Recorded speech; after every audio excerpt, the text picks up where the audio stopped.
दर्शकबिन नमस्ते नमस्कार सबैजनालाई। पक्का पनि स्वीकार दिनु होला, कता कता हुनुहुन्छ, कहाँ हुनुहुन्छ, कुन अवस्थामा हुनुहुन्छ, जहाँ पनि स्वास्थ्य र व्यस्त रहनु होला भन्न चाहन्छु।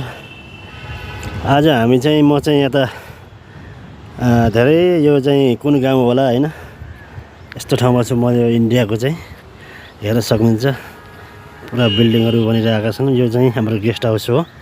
म चाहिँ जब गर्ने चाहिँ यसैमा हो भन्नुपर्छ। अनि माथि हेर्न सक्नुहुन्छ, पुरा पहाड एरिया छ। हजुरहरू पनि घुम्न आउन सक्नुहुन्छ यतातिर। पुरा हेर्न सक्नुहुन्छ, दर्शकहरूले हेर्न सक्नुहुन्छ। पुरा पारी हेर्नुहोस्, पुरा उ छ। अनि यहाँबाट चाहिँ सिधा यो पारीदेखि नि मसुरी हो। अनि यहाँबाट चाहिँ मेन मसुरी भन्ने चाहिँ यो चाहिँ माथि हो है। यो माथि मेन मसुरी चाहिँ माथिपट्टि पर्छ। अनि यतातिर चाहिँ पुरा हरियाली छ। पुरा भर्खर चाहिँ पुरा माथि चाहिँ हेर्न सक्नुहुन्छ। टलाएर हेर्नुहोस् है। अब पुरा